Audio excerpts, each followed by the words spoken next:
Welcome back sur le podcast, j'espère que vous allez bien. Nous sommes dans la section Devenir psychologue. Pour ceux qui débarqueraient sur ce podcast, je suis Jérôme.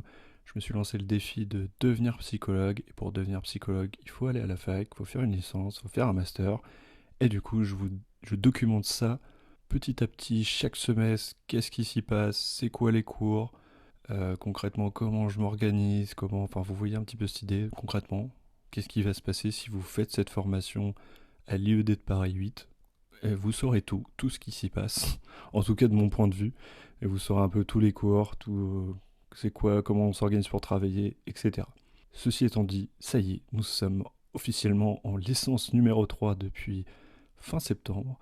Alors comme je vous l'ai dit, j'avais déjà un peu préparé, anticipé cette année-là, parce que c'est l'année charnière, l'année où on va passer dans le master, enfin l'année juste avant le master. Et du coup, bah, faut avoir des bonnes notes quoi pour le dossier en gros. Et si j'ai bien compris, en tout cas à l'IED, ce qui compte majoritairement, ça a l'air d'être les notes du S5, donc ce semestre-là qui arrive. Et bah du coup, voilà, va falloir bosser. Donc pour cet épisode, je vais vous expliquer concrètement ce qu'on a au semestre 5. Comme matière, on a troubles du développement, analyse de l'activité, fonctionnement psychique et études de cas, psychologie cognitive mise en application, méthode des tests, analyse de la variance, mineur 1, handicap santé et environnement, mineur 3, risques psychosociaux et prévention, M3P, accompagnement à la construction de son projet professionnel et anglais spécialisé pour psychologue. Donc chaque semestre, on a 10 matières et c'est le cas ici. Alors concrètement, qu'est-ce qui se passe dans le cours Troubles du développement. Alors, d'après le professeur, le cours il sert à introduire aux principaux troubles cliniques en psychopathologie de l'enfant et de l'adolescent en insistant sur la sémiologie et l'étiologie. Dans ce cours, on va retrouver tout ce qui est les troubles anxieux, la dépression et les conduites suicidaires, les troubles disruptifs de contrôle des impulsions et des conduites, troubles de l'adaptation, réactions traumatiques au stress, maltraitance et troubles de l'attachement, la déficience intellectuelle, les troubles de la communication et des apprentissages, déficit de l'attention et de l'hyperactivité, et les addictions et troubles des conduites alimentaires. Ce cours a pour objet l'étude de ces sujets pour les enfants et les adolescents. Et franchement, pour avoir parcouru, stabiloté, etc., très intéressant. Encore une fois, c'est pas trop mon sujet, tout ce qui est enfance, adolescence, troubles du développement. Mais ouais, très très très intéressant, et le cours est bien fait. Et on a envie de se mettre dedans, vous verrez que c'est pas le cas pour tous les cours. Mais celui-ci est bien rédigé, très, ouais, non, mais voilà, très sympa. Donc ça, ce sera un examen. Donc ensuite, on a analyse de l'activité. Alors, l'analyse de l'activité va servir à présenter les fondements théoriques et outils de description et d'analyse utilisés en ergonomie dans le cadre de la fameuse analyse de l'activité située. Donc en gros, l'analyse de l'activité située, c'est un concept qui est beaucoup utilisé en ergonomie. Donc on va voir les fondements, le cours est divisé en deux parties, on a les fondements théoriques, donc là on va voir c'est quoi l'approche située, et un truc un peu historique sur la psychologie soviétique, les processus historico-socio-culturels, on parle aussi d'approche instrumentale, bref, c'est une introduction fondements théoriques, alors c'est pas inintéressant, mais bon voilà, c'est pas très pratico-pratique. Par contre la partie 2 justement, le cadre méthodologique, dans cette partie, on va voir un guide d'analyse de l'activité en ergonomie, une démarche d'intervention type, une analyse de l'activité située avec les outils de recueil, et l'analyse des données recueillies. Donc là, c'est beaucoup plus pratique. Pareil, j'aime bien ce cours. Alors la partie 1, alors c'est deux professeurs différents qui l'ont rédigé. La partie 1 est beaucoup plus est très dense, très théorique, ça fait très université, quoi, très fac. Et je dis pas que c'est pas important, hein. Mais la partie 2 est plus digeste, plus facile à... On se projette plus facilement, je trouve. Et évidemment, parce que c'est le côté pratique, hein, et c'est ça qui nous intéresse. Euh, J'aime bien la théorie, mais la pratique, c'est quand même pas mal. Et ensuite, on a comme cours. Alors là, attention, on nous avait mis en garde sur ce cours. C'est un sacré cours. Ça s'appelle Fonctionnement psychique et études de cas. Et le but du cours, c'est d'introduire à l'étude de cas, et notamment à l'analyse sémiologique et à l'analyse psychopathologique. Voilà, vous avez un peu cette idée. On fait l'analyse sémiologique, les hypothèses diagnostiques, l'analyse psychopathologique. Et si vous voulez, enfin, je vais dire, c'est la suite du cours du semestre 4. Et j'ai plus son nom exact, mais en gros, c'était sémiologie et psychopathologie. Et en gros, là, on parlait de tout, de la dépression, de l'anxiété, de la bipolarité, la schizophrénie, etc. Super passionnant, hyper dense comme cours. D'ailleurs, si vous allez faire le semestre 4, faites attention, celui-ci est très très dense. Puis il faut savoir vraiment des choses, beaucoup de choses, une quantité importante. Et là, en fait, c'est la suite. Et le prof nous a bien dit de bien connaître le cours de L2.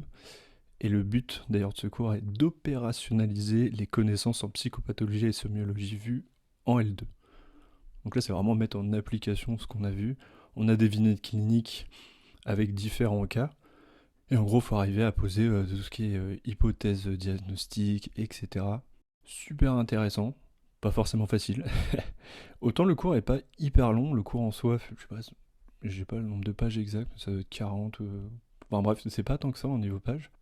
Mais là, je crois qu'il faut vraiment utiliser les annales beaucoup. Parce qu'en fait, le cours, il y a des vignettes cliniques, mais il n'y en a pas tant que ça. Et du coup, là, il faut utiliser à fond, les annales. Et voilà, c'est ce qu'ils nous ont dit, d'ailleurs, l'année dernière, les L3 qui nous ont dit, voilà, quelles sont les matières importantes. Ils nous ont dit clairement S5, cette matière-là, et il y en aura une autre. En tout cas, pour avoir parcouru le cours, très sympa, enfin, très, très appliqué pour le coup. Voilà, moi j'aime bien la fonction psychique, je trouve ça intéressant. Encore une fois, je pense pas que je vais en faire mon métier, mais enfin, je serais pas psychologue clinicien, mais ouais, voilà, c'est un peu. Là, on fait du vrai, entre guillemets, du vrai métier de psychologue. Enfin, ce que je veux dire, c'est que c'est pas des statistiques, c'est pas des trucs très techniques, très mathématiques, c'est vraiment concrètement, vous avez quelqu'un, une situation, c'est quoi vos hypothèses, c'est quoi l'analyse, c'est quoi le diagnostic, donc très concret. Mais faut bien connaître son cours de L2. Voilà ce que je peux dire. Beaucoup de vignettes, donc très intéressant. Ensuite, on a la psychologie cognitive mise en application. Alors, ce cours. Alors, j'ai mis un peu de temps à sortir cet épisode parce que ce cours-là était un petit peu en retard. Et du coup, l'objectif de ce cours est de faire sortir la psychologie cognitive des laboratoires de recherche, de prendre en compte ses applications et de positionner la figure du psychologue de la cognition pour mieux saisir le spectre des secteurs où il peut s'impliquer et investir un rôle spécifique en mettant en application les nombreuses connaissances développées par la recherche fondamentale. Ceci est une seule phrase, c'est beaucoup trop long, mais en gros c'est de bien comprendre c'est quoi la psychologie cognitive et que c'est pas qu'un truc de laboratoire et comment ça s'applique. Et du coup j'avais parcouru le cours, pareil c'est assez intéressant, c'est plus de la... Moi je l'ai perçu comme une sorte de lecture, de se dire ah ok la psychologie cognitive c'est ça, c'est pas un cours très technique, c'est plutôt la découverte un peu approfondie du c'est quoi le métier de psychologue cognitif et c'est pas que quelqu'un dans un laboratoire, il y a plein d'autres métiers qui sont possibles et c'est vrai qu'on n'y pense pas forcément quand on n'est pas dans le domaine de la psychologie, on pense pas à psychologie cognitive, mais par exemple il y a les UX designers, bah, ils se basent beaucoup sur, enfin carrément sur la psychologie cognitive et plein d'autres métiers que j'ai plus en tête. Et du coup, je crois que pour l'examen, alors là, c'est pas vraiment un examen, un peu original, c'est 20 questions sur le contenu du cours. Et c'est un.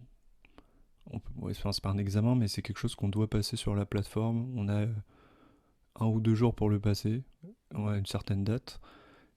Et voilà, faut répondre à 20 questions sur le contenu du cours. Donc voilà, je vous en dirai plus à l'épisode d'après où j'aurai fait cette évaluation. Mais c'est pas un examen sur table. Ensuite, on a méthode des tests. Alors, avec fonctionnement psychique, méthode des tests, c'est les 2 cours les plus balèzes du semestre 5, clairement. Les plus balèzes, les plus compliqués, et ce, faut retenir un max de choses. Et méthode des tests, alors dit comme ça veut pas dire grand chose. Alors, ce cours est une introduction aux méthodes d'évaluation en psychologie clinique. Pareil, il complète le cours psychopathologie et sémiologie en L2 et prend sa place parmi l'ensemble des cours de psychologie clinique et de psychopathologie des 3 années de licence. Et en gros, c'est un cours théorique sur les tests, les échelles, les plus utilisés en psychologie en psychologie clinique et en psychopathologie. Et en gros, donc on a qu'est-ce que c'est la méthode des tests en psychologie, l'évaluation du fonctionnement intellectuel, l'évaluation du fonctionnement affectif et relationnel et l'évaluation quantitative en psychopathologie. Donc, en gros, c'est quoi un test? Ensuite, on va parler du fonctionnement intellectuel, donc tout ce qui est EPL, désolé pour la prononciation, hein, EPL, Wechsler, la WISC, W-A-I-S, la VISC, W-I-S-C, le K-A-B-C, je sais pas comment on dit, K-A-B-C, toutes les déclinaisons possibles. Et en gros, dans tout ça, parce que vous imaginez par exemple la VISC, il y a la VISC, la VISC R, la VISC 3, la VISC 4, la VISC 5, etc. Et du coup, il va falloir, pour chacun de ces tests, savoir les fondements théoriques. En gros, c'est qui l'auteur, l'année, le but, c'est quoi les applications, les nouveautés, les indications, les apports cliniques. Il faut savoir le nom des épreuves spécifiques, il faut savoir les méthodes d'interprétation, éventuellement les avantages et les limites. Et là, c'est du très très lourd ce cours parce que pour vous donner une idée, déjà il fait 180 pages. Donc c'est un sacré morceau. Et en plus, il faut savoir beaucoup de choses. Donc ça fait très universitaire, quoi. Faut connaître plein de choses par cœur. Et pas inintéressant pour le coup, hein, mais très très dense. Parce que là, on comprend, ok, pourquoi on est arrivé à ce test-là, comment ça a évolué, comment on est passé d'un test à un autre. Enfin bref, très très cool, mais très très lourd.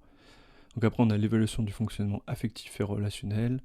Donc on a tout ce qui est Rorschach, TAT, CAT, le FACES, IPPA, pareil. Enfin, en fait, il y a une quantité astronomique de tests. Et enfin, on a l'évaluation quantitative en psychopathologie, donc tout ce qui est MMPI2, SCL90R. Je ne suis pas en train d'inventer des noms, ces noms existent. Il y a tout ce qui est échelle de la dépression, IDB, SDS, MADRS, ERD, échelle d'évaluation de l'anxiété, les échelles d'évaluation des conduites et des comportements, les psychoses, stress post-traumatique, troubles psychopathologiques chez l'enfant, les troubles psychopathologiques chez la personne âgée, et voilà. Et tout ça, faut savoir les fondements théoriques, les applications, les noms des épreuves, les méthodes d'interprétation. Heureusement, on ne nous demande pas de savoir les items, donc comment c'est construit concrètement. Voilà, il y a 15 questions, il y a 22 questions, tout ça faut pas savoir. N'empêche que si vous faites la L3 et que vous êtes au S5, on sent tout de suite une petite pression. Et bien évidemment, c'est un examen que je considère antipédagogique, bien sûr, parce que je m'avance, mais je crois bien que c'est 2 questions de cours sur 10 points. Je m'avance, hein, on verra ça au prochain épisode, mais 2 questions sur 10 points sur ces 180 pages. Donc voilà. L'avantage, c'est que dans le cours, il y a vraiment des questions. En fait, les annales sont dans le cours. Donc la prof a mis des questions et la correction. Et juste en voyant les corrections, déjà j'ai peur. Mais on va y arriver. On va y arriver. Ça va le faire. je m'auto-convainc que ça va le faire. Voilà, méthode des tests, gros truc. Et en fait, ce cours, il sert à évidemment pas savoir tous les tests, mais avoir déjà un peu, avoir une idée des tests qui existent. Et quand on vous parle de la VISC, de se dire, ah oui, c'est ce test-là, ok, j'en ai déjà entendu parler. Et après, c'est développé. Bon, là, c'est très clinique pour le coup. Ouais, enfin bref, tout est intéressant, hein. C'est juste que là, c'est très très balèze niveau rétention d'informations. Ensuite, on a l'analyse de la variance. Alors, plus concrètement, on a, les statistiques avancées, et on avait le choix entre analyse de la variance et analyse multifactorielle, je crois. Donc en fait, concrètement, vous avez à choisir entre ces deux cours, c'est l'un ou l'autre. Moi, j'ai choisi analyse de la variance parce que apparemment, alors je me suis renseigné auprès d'étudiants, parce qu'en fait, vous avez en le tronc, on vous dit, voilà, il faut choisir entre analyse de la variance et analyse multifactorielle. Vous n'avez jamais entendu parler de ça, moi non plus. Comment on choisit Concrètement, j'ai regardé ce que les étudiants disaient. Dans la visio de l'année dernière d'L3, j'ai écouté aussi leurs conseils. Et c'est pas qu'il y en a un mieux que l'autre, c'est que je crois que analyse de la variance est plutôt, justement, si on fait un master, avait l'air d'être mieux pour le mémoire, je crois, ou enfin bref. Mais paraissait plus dur d'après eux. Bon, j'ai pris analyse de la variance, de toute façon, à un moment, il faut faire un choix, et ça avait l'air d'être le plus utile. On verra ça plus tard, hein, si ça se trouve, c'est une erreur. Mais bon, j'ai pris analyse de la variance, donc on va voir. Donc l'avantage, c'est que ce cours, c'est la suite de la cours de L1, de L2. En gros, L1, on voit les statistiques descriptives, tout ce qui est moyenne, écart type, variance, etc. En deuxième année, on voit les statistiques inférentielles, donc les échantillons, les probabilités, tout ce qui est P, les hypothèses alternatives, les hypothèses nulles, les tests statistiques, T de student, chi carré, j'en oublie plein. Et là, on arrive à la troisième année, on fait, bon, pour ma part, l'analyse de la variance, et c'est vraiment la suite de ce fameux manuel Jamovi. Donc on a corrélation et régression linéaire, comparaison de plusieurs moyennes, les ANOVA un facteur, et l'ANOVA factorielle. Et pareil, c'est un petit peu long à lire. Je trouve que le chapitre corrélation et régression linéaire, c'est clair. Enfin, c'est relativement clair. Et après, l'ANOVA un facteur, ça va. ANOVA factorielle, ouais, ça commence un petit peu à être un peu plus difficile, mais ça va. On va y arriver, on tient bon. Et bon, puis en plus, là, j'ai fait que le cours, j'ai pas du tout fait d'exercice. Et le cours, bah, c'est une espèce de manuel, donc il est très bien détaillé, mais tant qu'on n'a pas vraiment fait les exercices, bon, c'est un peu, j'allais dire, ésotérique, c'est pas le mot, c'est un peu flou. Donc voilà, les stats, ça suit son cours, tout va bien. Donc ça, c'est un examen sur table.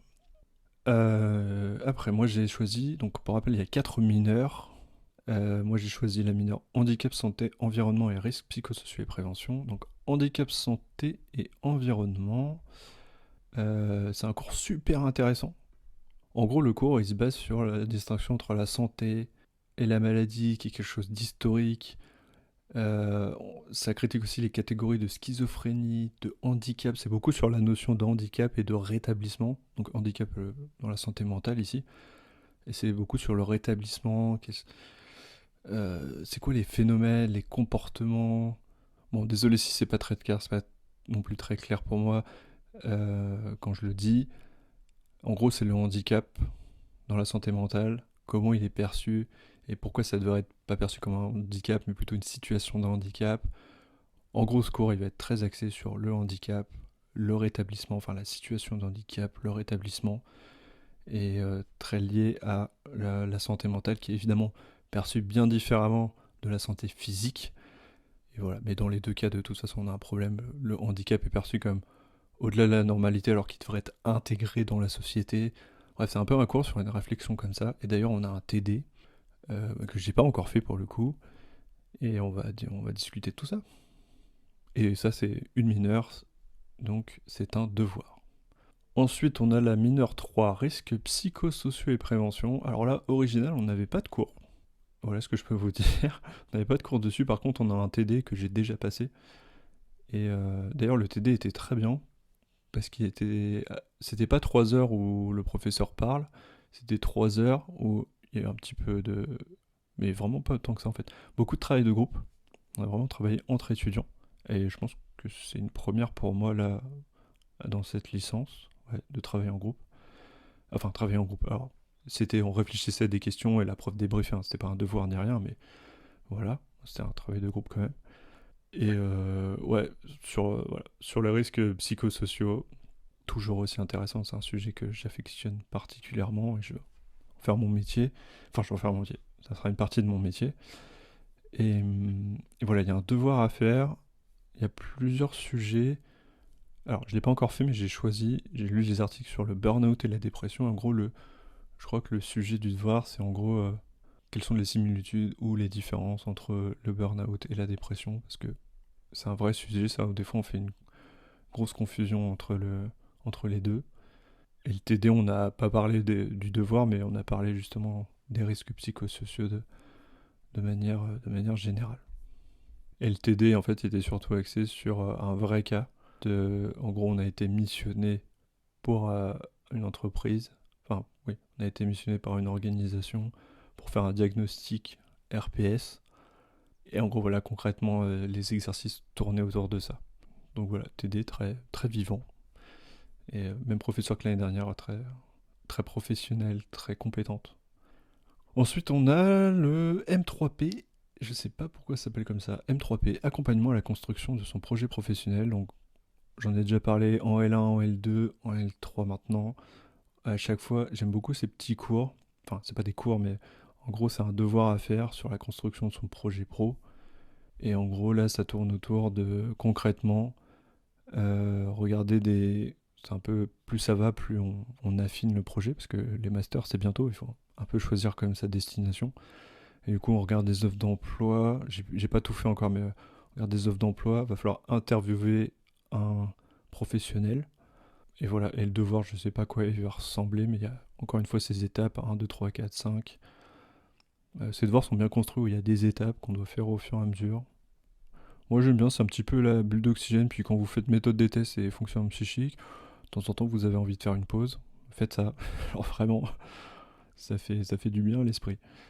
Je pourrais même dire c'est bon pour la santé mentale. Et c'est grâce à ça, évidemment, toute la réflexion que moi maintenant je me dis ok, je vais devenir plutôt psychologue du travail. Sans ça, je l'aurais peut-être su aussi, mais là, plus ça va, plus je me dis, ah oui, ouais, je pense que je vais faire ça. Et en plus, là, regarder concrètement les offres d'emploi, j'avais pas trop regardé en fait avant. C'est vrai que les regarder, je me suis confronté au réel de qu'est-ce qui est recherché, combien on peut récupérer d'argent, enfin, combien on peut toucher de salaire, c'est quoi les missions, enfin, par exemple pour psychologue du travail, bah en fait, il y a plein de métiers annexes. C'est pas comme psychologue clinicien, souvent on cherche un psychologue clinicien, psychologue du travail. C'est soit on cherche vraiment un psychologue du travail, soit on va chercher plutôt dans le style RH, conseiller RH, ça peut être RH d'ailleurs, des RH, etc. Et prévention des RPS. Bref, ce métier est un peu plus. Il y a beaucoup plus de métiers différents, et c'est pas, justement, c'est pas forcément facile de s'y retrouver. Bref, voilà, tout ça pour dire que c'est bien de se confronter au réel, et regarder des offres d'emploi est une première démarche. Et interviewer aussi. Alors moi je le fais déjà, souvent je demande à des professionnels d'échanger avec eux. Donc là ça sera juste une nouvelle interview et je suis très content de la faire. Et enfin on a le cours, pareil une petite bulle, à part pour ceux qui détestent l'anglais, mais l'anglais spécialisé pour psychologue, moi j'aime bien parce que c'est un livre qui est basé sur des... Enfin disons que c'est pas un cours d'anglais où on vous fait de l'orthographe, de la grammaire, tout ça. Évidemment, il y a une petite partie là-dessus, mais le plus important, et d'ailleurs l'examen, c'est 80, je sais pas, peut-être 90% de ça, c'est des questions sur le cours en anglais. J'adore la prof, très sympa, et je pense que je suis pas le seul à partager cet avis parce qu'elle construit bien son cours, c'est bien découpé, enfin, tout est fait, tout est pédagogique en fait. À l'inverse de plein d'autres cours, on vous donne un PDF et on vous dit bon là, rendez-vous en janvier, salut. Là, l'anglais, c'est bien découpé, c'est précis, enfin bref. Si vous avez déjà fait de l'anglais, ici, vous savez. Donc voilà, anglais, bah, examen sur table. Donc on a trouble du développement, examen sur table. Analyse de l'activité, examen sur table. Fonctionnement psychique, examen sur table. Psychologie cognitive, le sorte de quiz de 20 questions là, qui n'est pas un examen sur table. Méthode des tests, examen sur table. Analyse de la variance, examen sur table. Mineur en handicap, devoir. Mineur 3, risques psychosociaux, devoir. Accompagnement de la construction de son projet pro, devoir. Et anglais spécialisé, examen. 1, 2, 3, 4, 5, 6. Donc c'est ça, ça fait 6 examens sur table, un quiz et 3 devoirs pour ce semestre 5. Globalement, si je regarde les matières comme ça, je me dis que c'est dur surtout pour fonctionnement psychique et analyse de la variance. Pardon. Je trouve que c'est surtout dur pour fonctionnement psychique et méthode des tests. Mais pour les autres, ça a l'air d'aller. Alors évidemment, il y a les stats, mais c'est un peu la suite normalement de ce qui s'est passé, donc ça devrait aller. Mais voilà, les deux grosses matières, c'est fonctionnement psychique, méthode des tests, hein, clairement. Donc voilà ce que je peux vous dire pour ce semestre 5. Qu'est-ce qu'il y a dedans? Qu'est-ce qui fait peur? Qu'est-ce qui fait moins peur? Si, il y a un autre truc que j'ai pas parlé, alors qui est à cheval sur les deux, c'est pour ça que j'en ai pas parlé. C'est le fameux stage, parce que en licence 3, vous avez un stage à faire de 3 semaines, enfin plus précisément de 100 heures, que vous pouvez répartir un peu comme vous voulez, mais en gros c'est 100 heures, ça fait à peu près 3 semaines. Et ça, c'est pas forcément facile. Alors moi, actuellement, je l'ai toujours pas trouvé. Alors je le cherche un peu en mode tranquille. Je suis pas d'un tempérament très stressé. Je pense que si j'en ai pas en février, je commencerai un petit peu à me dire attention. Mais je suis quand même en train de chercher. Je fais appel vachement à mon réseau. En plus, j'ai plein de collègues psychologues du travail. C'est le gros avantage.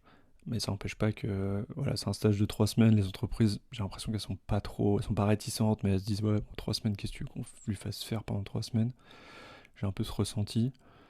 Voilà. Et problématique, alors c'est une petite problématique connexe, mais quand on est salarié dans une entreprise, on ne doit pas faire de la concurrence à son entreprise. Et j'ai demandé à ma propre RH, Elle m'a dit effectivement, tu peux, même si tu es sur un autre métier, tu peux pas aller à la concurrence. Et du coup, bah, moi, typiquement, vu que je suis un cabinet, enfin, l'entreprise dans laquelle je travaille, c'est un cabinet RH sur la QVCT, on fait des diagnostics RPS, on fait diagnostic QVCT, les enquêtes harcèlement, etc. Bah, moi, j'aimerais bien aller dans une entreprise comme ça. Et le problème, c'est que je peux pas aller à la concurrence. Et en fait, ça, quand on est salarié à côté, ça peut poser des soucis. Alors peut-être que vous n'êtes pas du tout dans ce cas, mais je vous le dis si vous êtes salarié, parfois ça peut poser souci.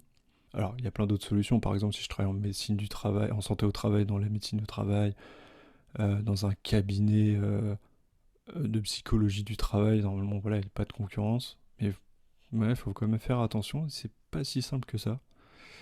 Et pour autant, je suis pas du tout psychologue dans l'entreprise, je suis concepteur e-learning, ça n'a rien à voir, mais j'ai accès, c'est vrai, à des informations. Et même, je pense que les entreprises concurrentes peuvent se dire, ah, ils travaillent chez eux, pas sûr que on va le prendre parce que ça peut poser souci. Ouais, c'est pas facile la reconversion, voilà, je voulais juste vous dire ça. C'est pas toujours facile la reconversion. Et en tout cas, trouver le stage n'est pas simple. Évidemment, on nous a dit de nous y prendre à l'avance. Moi, je me dis qu'avec le réseau, ça devrait aller. Puis c'est un stage de 3 semaines. Autant les entreprises sont pas trop chaudes à prendre, et en même temps c'est pas le plus dur à trouver. Je pense que les stages de master sont, je sais pas, je pense comme ça, sont un peu plus durs à trouver. Bon, on verra, de toute façon on n'y est pas encore. Et en gros le stage, on peut le faire dans une seule structure. L'avantage c'est qu'on peut répartir, ventiler un peu les heures, alors peut-être pas comme on veut, mais on peut voilà, faire, par exemple, moi je peux faire 3 semaines d'affilée, ou faire tous les après-midi pendant 6 semaines, ou faire, je sais pas, tous les vendredis. Mais ça dépend déjà de vous, ça dépend de l'entreprise. Donc bon, on verra. Mais en tout cas, si vous n'avez pas de stage, vous finissez pas votre année. Enfin, vous pouvez pas passer en master. Donc important à noter.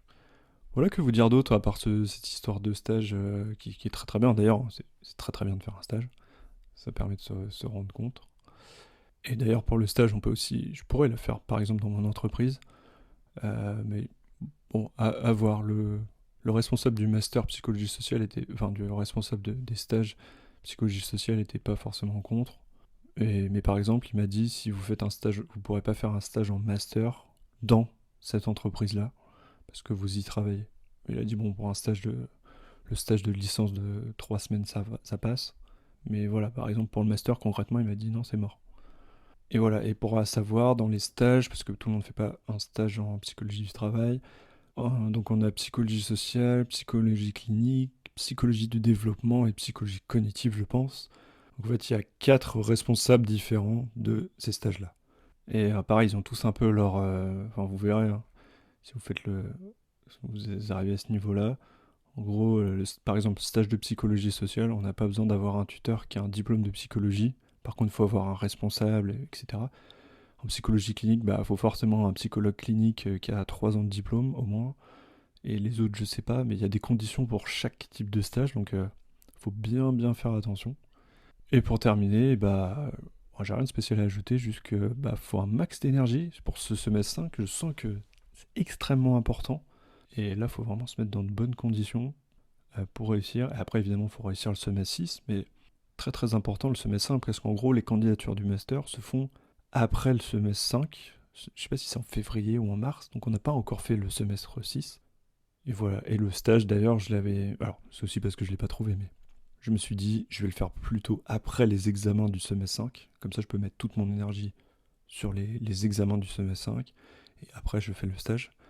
On verra à la fin si c'est un bon calcul, parce que on peut le faire aussi au tout début, mais je me suis dit qu'après les examens, ça serait une bonne idée, mais encore faut-il trouver ce stage. Voilà, j'espère que cet épisode vous aura plu. Si vous êtes en plein semestre 5, eh bien, bon courage à vous. Là, je vous donne rendez-vous après les examens du S5, donc pas tout de suite. Et en attendant, force à vous. Et surtout, n'oubliez pas de prendre soin de vous, c'est important pendant les études. En attendant, je vous donne donc rendez-vous au prochain épisode de la série Devenir psychologue. C'était un plaisir de vous partager tout ça. À bientôt!